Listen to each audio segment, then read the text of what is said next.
大家好，欢迎回到民进追击，我是岳哥。12月18日，对于关注、关心、关切中国的人来说，不管你的政治立场怎么样啊，对于这些人来说，12月18日是一个很重要的日子，因为45年之前，1978年的12月18日，中共11届三中全会是举行，一般也认为啊，这个会议的举行是标志着中国正式开启了改革开放。45年一下子就过去了。那今天2023年12月18日，截至北京时间下午来看呢，中国官方没有太多的关于改革开放的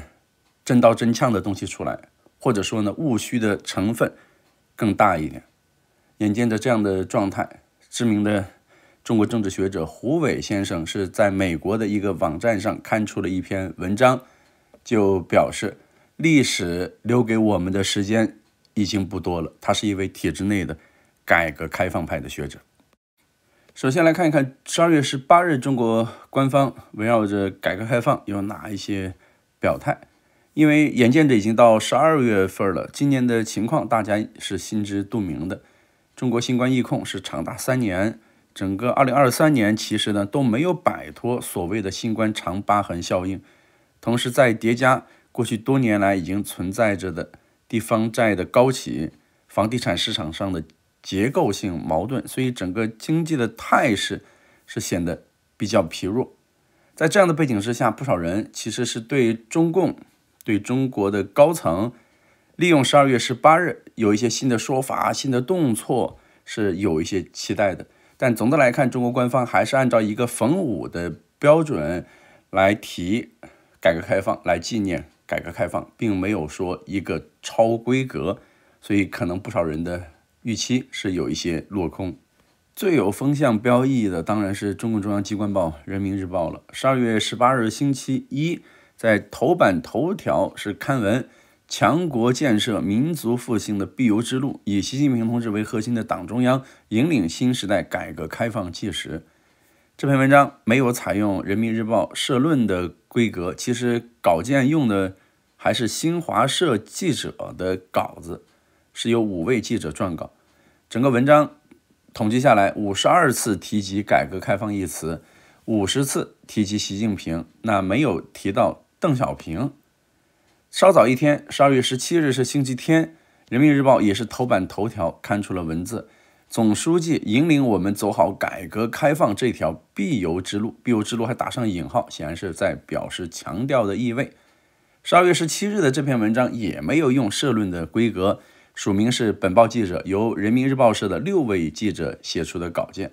统计下来，12月17日的那篇文章是55次提及改革开放一词，58次提及习近平，2次提及邓小平。透过习近平、邓小平出现次数的比较，其实呢看得很清楚，中国官方显然是强调习近平在中国改革开放道路上所发挥的所谓关键作用。用12月18日人民日报头版的这篇文章最打头的2句所提到的，就是1978到2023滚滚向前的改革春潮，造就了蓬勃发展的今日中国；2012至2023更高举起的改革大旗，推动了不可逆转的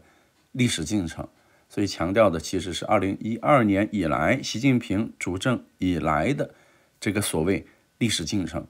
对于邓派人士来说，因为邓小平只提到了2次，未免可能会有失落的感觉。但是对于中国确实存在着非常大量的支持改革开放的人士，包括普通的民众、学界、企业界、官僚界来说，那能够提改革开放对他们来说还是一种慰藉。不过这2篇文章看下来呢，务虚的东西还是很多。12月18日比较务实，或者说呢更多引来关注的还是所谓的一篇文章，就是中共中央财办负责同志想起2023年中共中央经济工作会议精神。这篇文章稍早的时候是由新华社在12月17日的深夜推出，然后12月18日一下子在中国的网站群组里是流传开来。关于改革开放这一篇所谓的有关负责同志详解是提到了要透过改革开放着力打通束缚新质生产力发展的堵点卡点，让各类先进优质生产要素向发展新质生产力顺畅流动和高效配置。关于改革开放还有第二处，这位所谓的负责同志就表示，要全面深化改革开放，注入强大动力，深化国有企业改革，促进民营经济发展壮大，加大吸引外资力度，持续优化营商环境，不断激发经营主体的积极性、创造性。透过一些细节来看，不排除中共现在他当然是听到了外界的呼吁，中财办这个负责人那也算是做了一些回应。民营企业这一块其实呢是对内改革，那么他就强调会依法维护民营企业产权和企业家权益，破除制约民营企业公平参与市场竞争的制度障碍。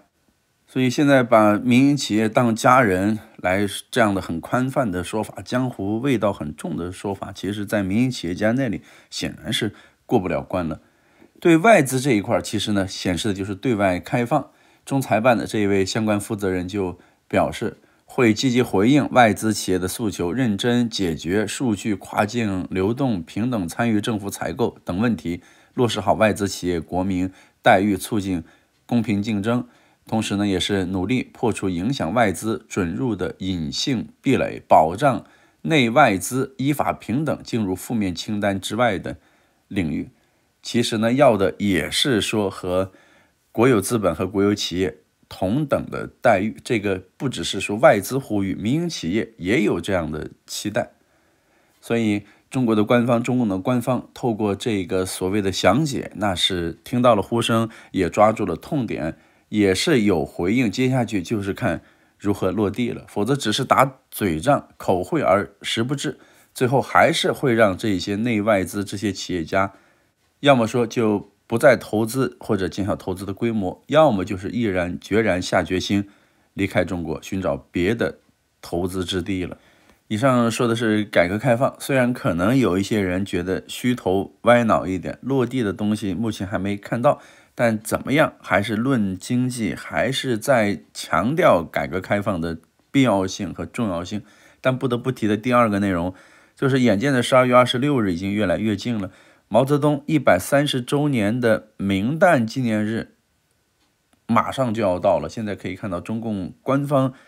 对他的怀念追忆的东西也是越来越多。这中间非常突出的就是在12月16日星期六，中共中央机关刊物《求是》杂志是刊出了署名中共中央党史和文献研究院的一篇文章，标题永远铭记毛泽东同志的丰功伟绩和崇高风范。这篇文章它的要义说得很清楚了，其实是借助缅怀毛泽东同志来更加深刻的领悟两个确立的决定性意义，坚决做到两个维护等等。但是从行文来说，比如毛泽东同志给我们留下了极为丰富的宝贵遗产，涉及治党治国治军方方面面，具有超越时空的这些永恒价值。字面上对于毛泽东的褒奖有加，其实呢毫无疑问会引来改革开放派人士的不满和紧张。这篇文章没有提比如说毛泽东普遍被认为背信弃义所进行的工商业的社会主义改造，也没有提对中国经济可以说是带来了毁灭性的打击，也造成了普罗大众大规模的非正常死亡的文化大革命。但是不提不等于是说大家不记得。左派色彩肃杀的这篇文章之前稍微早一点，12月12日由中国国家广播电视总局所推出的电视剧《问苍茫》是在中国的央视一套黄金时段开播，同时在优酷这样的网络平台以及湖南卫视这样的明星电视台同步上线和播出。官方简称这部剧目是再现青年毛泽东的历史证据，这个是官方。至于民间那一系列的活动，其实呢我在之前的节目中都有介绍，一波而接过一波。在这个中间很突出的一个助推红潮的机构叫做中红网，截至上一周所举行的纪念毛泽东诞辰130周年的系列活动到了第18场了。我做了一下不完全的统计了，18场活动下来，超过200人次嘉宾主讲人是有露脸的，其中就包括中共军方的退役将领、红二代、红三代，再加上仍然在职或者是已经退休的中国政府、企业、高校、智库等方方面面的人士。中红网的总编辑，同时也是中红网它背后的运营实体是北京红色江山网络科技有限公司。那我联系他的负责人江山先生，多次联系没有获得任何的回应。不过中国的一些毛左或者是毛派组织，我最近是联系了不少，他们给出的答复、交流的意见呈现得很清楚，就是他们认为从邓小平以来，中共其实走的就是资本主义的道路，而毛泽东走的是以人民为核心的道路，包括习近平仍然走的就是资本主义道路，大概最简单的说法就是这样。所以他们对改革开放是深恶痛绝，认为是因为改革开放导致了目前的新的4座大山，包括教育、医疗、养老和住房。他们对习近平有一定的期待，希望他往左边来走一走，所以这个就形成了和改革开放派人士截然不同的观点。目前来说，不管是左派还是右派，觉得习近平就是进退维谷、左支右绌、左右为难，确实是很尴尬的一个角色。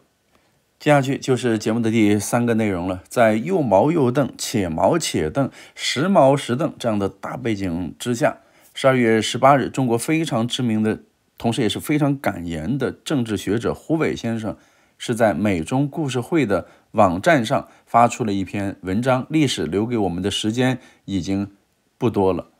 表达了他作为一位体制内的学者鲜明的态度，那就是中国的改革开放本质上是对毛泽东在新中国成立后所形成的无产阶级专政下继续革命理论及其文化大革命实践的否定，从而确立了邓小平理论及其改革开放和社会主义现代化建设的实践。如果在任何程度上回到这条老路上，不仅不是改革开放，而且是对改革开放的背离。当然，胡伟也是提到了比较婉转的提到了如何来处理毛泽东或者说毛泽东路线。他认为是要坚持邓体来作为核心内容。至于毛用，因为超出了纪念3中全会的范畴，他说呢，恕我姑且不论，所以其实是留下了一个伏笔。这个可能与他是体制内的学者，有些话不能够说的那么通透是有关系的。胡伟也在这文章中也给中共的官方是提出了自己的建议，就是能否融入新一轮科技革命，决定中国前途命运。而之所以中国要处理好与西方的关系，尤其是中美关系，一个重要的目的就是要融入西方主导的世界贸易体系和科技革命浪潮。而中国能否继续融入和赶上这一轮科技革命，是决定中国能否建设现代化强国，乃至能否在当今世界安身立命的关键所在。他说这是极其严峻的挑战，如果主动或被动出局，后果不堪设想。未来的世界格局、国际力量对比、战争与和平，乃至人类生存方式，都将由第4次科技革命来进行形塑。在这篇文章的最后，胡伟先生就表示，该说的都说了，历史留给我们的时间已经不多了，所有这一切都取决于中国能否把改革开放真正推进到一个新的境界。如果说中国共产党需要自我革命的话，这确实是大可有用武之地的。胡伟先生是常年在上海工作，可以肯定的说，他是一位非常的专业、敢言、有知识分子担当的这样一位体制内的学者。包括在俄罗斯入侵乌克兰战争之后，他对中国官方、对习近平本人是进行了写文章方式进行谏言，呼吁中共从国家利益角度出发，要和普京即刻做切割。那篇文章其实做了一些预言，现在回头来看，有一些呢已经被胡伟先生言中了。另外一位改开派的学者就告诉我，他认为中共短期之内那不会抛弃毛泽东，因为对内确实中国普罗大众还是很多人去尊重纪念毛泽东的，所以把毛泽东用起来是可以稳定和赢得一部分的人心。在国际上，毛泽东的一些去处理国际关系的策略方法，中共也可以继续来使用，尤其是用这些办法来应对中美关系会发挥作用。但是总的来看，毛泽东和邓小平的路线它是互相矛盾的，这两个纪念是没有办法统一起来的。最后是我个人的一个观察和感想，在中共中央政治局委员担任地方上封疆大吏的这几个地方之中，12月18日只有陈吉宁治下的《解放日报》上海市委机关报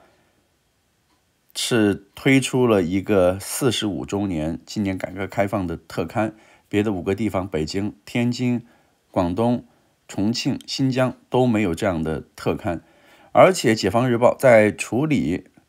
新华社的通稿，也是人民日报头版头条前面提到的这篇文章强国建设民族复兴的必由之路，他还把强国建设和民族复兴之间的顿号给省略掉了，这个从省这个层面的机关报的处理来说是非常罕见的。有些人肯定会说，那这个纯粹雕虫小技，不就是一个点号吗？但是可以看一看中国这么多的报纸，包括这6家报纸，只有解放日报、上海市委机关报是把点号给它取掉，这样排版就显得漂亮一点。倒不是说这个点号就和陈吉宁有什么关系。陈吉宁作为上海市委书记、中共中央政治局委员，他未来几年能不能够入常，政治博弈的因素不确定性很多。但是仅就这个点号的处理来说，我们这些干过多年媒体，特别是纸媒的人，就还是很清楚，上海市委机关报、解放日报的这个编辑啊、记者、值夜班的老总，确实还是有一定的魄力的，所以不要小看这一个点号啊。上海之所以为魔都，这么多年轻人明知上海房价这么贵，还要往上海去挤，是有原因，是有道理可讲的。当然，换一个角度来看，连一个改标题的想法都没有，或者说想到了，但是改标题的胆量没有，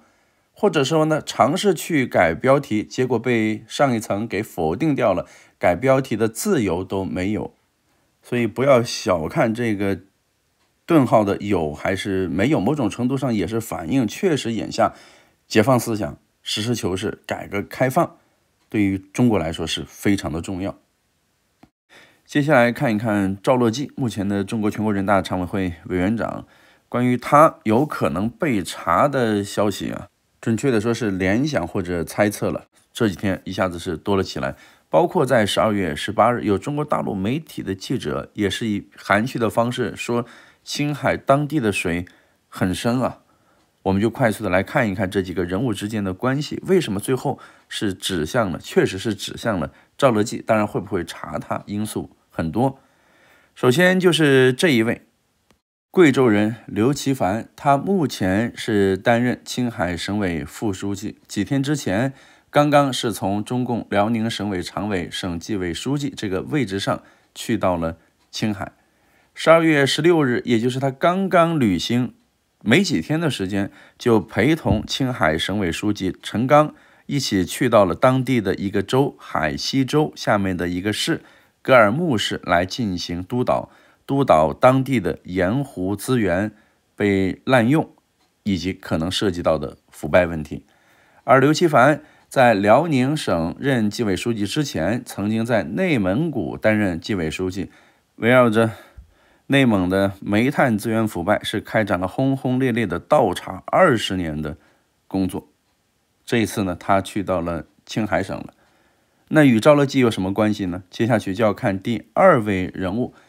就是12月10日刚刚落马的新疆党委原副书记山西人李鹏兴了。李鹏兴试图起飞的地方是在青海。2005年的8月份，当时李鹏兴44岁，是从海西州州委书记的任上跻身青海省委常委，也就是成了副省级的官员。当时的省委书记是赵乐际。到了2007年1月份的时候，李鹏兴又兼任青海省的政法委书记。2个月之后，2007年的3月份，